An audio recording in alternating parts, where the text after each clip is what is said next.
Hello everyone, welcome back to another tutorial from Webtech Tutorial. In today's video, I'm going to show you how to change your name in Canva. If you want to change your display name in your Canva application, then simply go ahead and open your Canva app from the app drawer. Once you're inside the main homepage, logged into your Canva account, tap on the menu button at the top left-hand corner.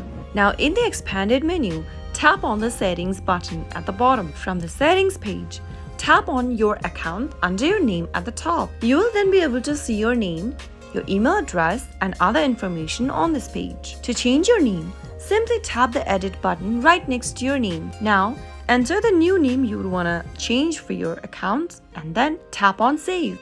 Soon after you do that, you have successfully changed your name on Canva. That was how it can be done. If you found the video to be helpful, go ahead and give us a thumbs up. Don't forget to subscribe to our channel by hitting the subscribe button. Also press the bell icon so that you'll never miss another upcoming upload from us.